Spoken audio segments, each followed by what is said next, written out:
Hi friends. So this morning I'm here with my delectable, delightful, wonderful, perfect pumpkin puree that we made the other day. And I am going to now take you with me on a little journey while we make some chocolate chip pumpkin bread cookies. So good. Okay, so let's get started. Okay, so to start with, I am putting 1 2/3 cup flour into a separate little bowl here. Okay, I'm using whole wheat flour, as you can see from my label here. I don't know if it looks backwards to you folks, but that's because I prefer the whole grains, but you use whatever kind of flour you want, even gluten-free ones, if that's what you need to do. And secondly, you're going to want to preheat your oven to 350 degrees. So let's do that.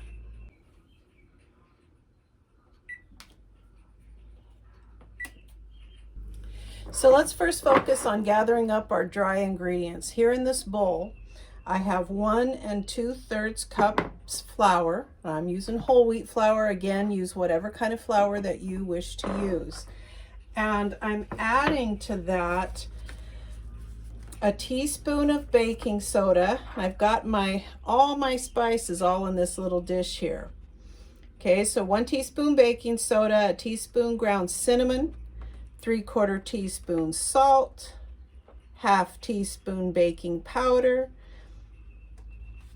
1/2 teaspoon ground nutmeg, 1/4 teaspoon ground cloves, and that's all I've got there for my dry ingredients. So I'm going to dump all this in. Okay, and I'll just take my little wooden spoon here, and we're just going to kind of mix all that in. Nothing worse than, I don't know if you've ever had this happen to you, but nothing worse than getting like a clump of baking soda. You're biting into a muffin or something. Ugh. So this way, it's all mixed in real nice and good, okay? Before we go to work on our wet ingredients. Okay, now to take a look at our bowl that we're going to put in our wet ingredients. There is one dry ingredient that I start out with in my wet ingredient bowl. It's just how I tend to like to do it, and that is my sugar. So we've got 1 1/2 cups sugar. Here's my other 1/2 cup. Okay, we're going to put that in. We've got 1 cup of our garden grown pumpkin puree. Okay, we're going to add that in. We've got 1/2 cup of water, 2 eggs,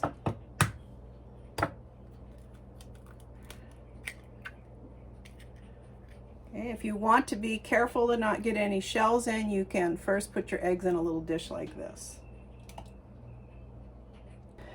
And lastly, you need a 1/2 cup of some kind of oil. Now I'm using olive oil. I often use it when I bake, and it does not seem to damper or ruin the taste of anything that I do.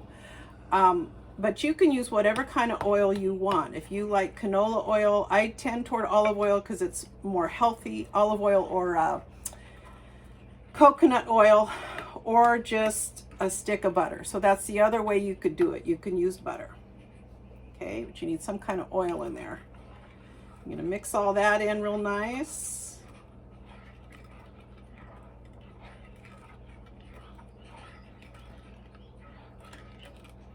And you can put in some vanilla or not. That will be up to you. Some recipes for pumpkin bread put vanilla in, some don't. I tend to make my pumpkin bread a lot like how I do my banana bread, and I like a little bit of vanilla. And I put in about a teaspoon. Okay. Gonna mix all that up.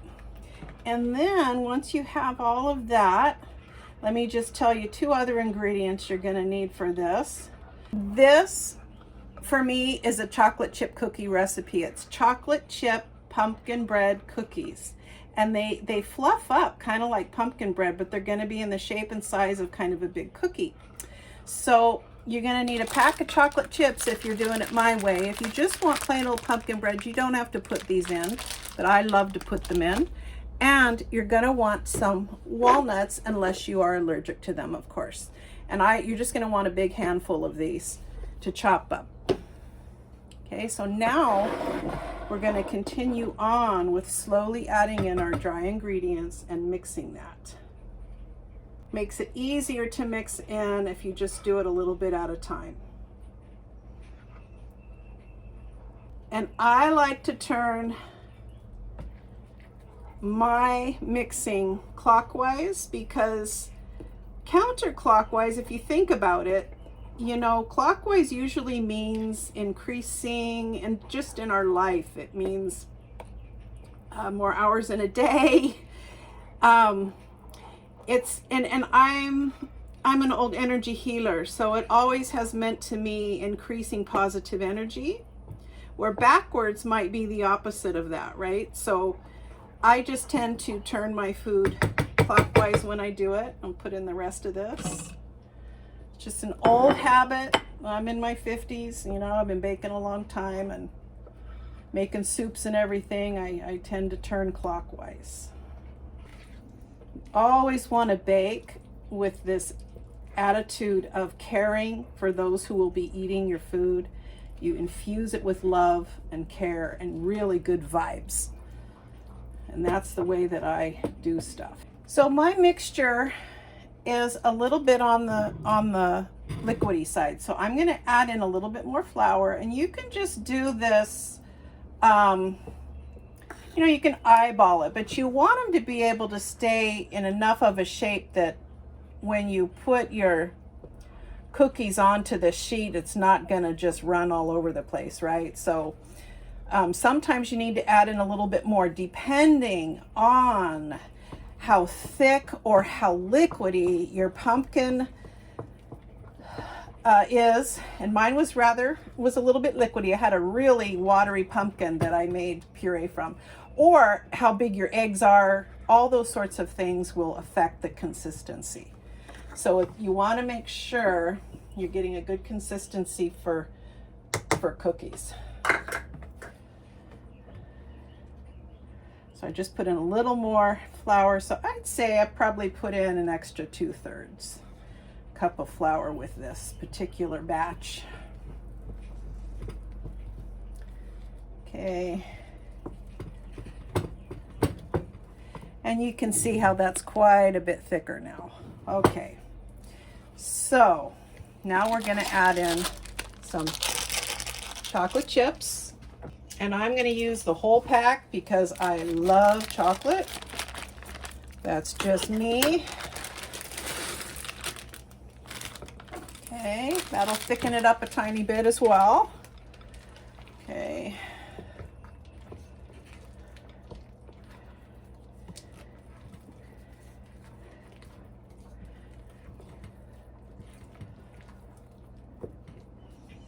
And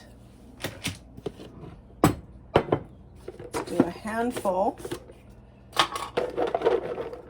of walnuts. So delicious. Okay.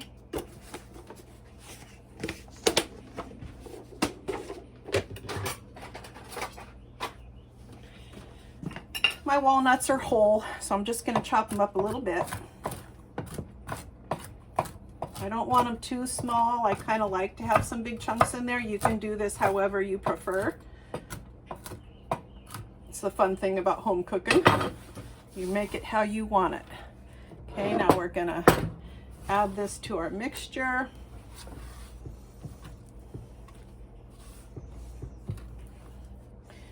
And I will put the recipe down in the description so you guys can have that.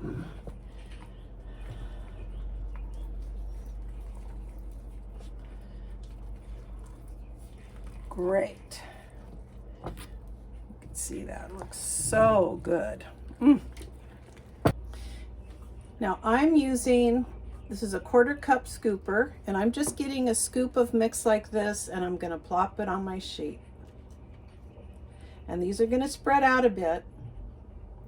So I'll probably just do 2 per row on this particular cookie sheet. I've got 2 pans here. Okay. Okay, I'll go over here.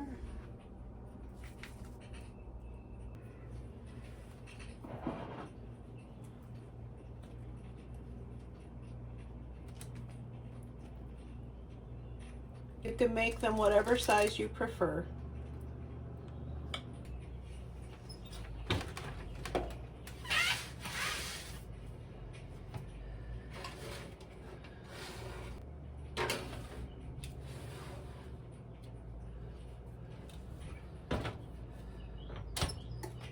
And I'm going to set the timer for about 20 minutes. If you are making pumpkin bread, you're going to want it to stay in the oven closer to an hour. Probably going to take about 60 to 65 minutes for your loaf to cook all the way through. So it looks like 20 minutes was just about right. So depending on your oven, I wouldn't want them to cook any further than that. So you might want to start out with 18 minutes because ovens vary a little bit, and check it at 18 and be sure that it's not already done. So 18 to 20 minutes in the oven seems to work great. And let's take a look at one of these beauties. Oh, they're moist, still hot. So I'd let it cool about 20 minutes or so, but it's still hot. Look at that delightful goodness. Oh, pair that up with your favorite hot drink and it is going to be delightful. Let's try this. I can't wait. Nothing more delicious and fun. Chocolate chip, pumpkin bread, cookies. So good. Thank you so much for being here. I hope y'all have some fun with this recipe. Let me know. You can leave me a comment if you do try it, either for pumpkin bread or for the cookies. And let me know how you like it, how it turns out. Thank you so much for baking with me today. Like, share, subscribe, and we'll see you next time. Bye.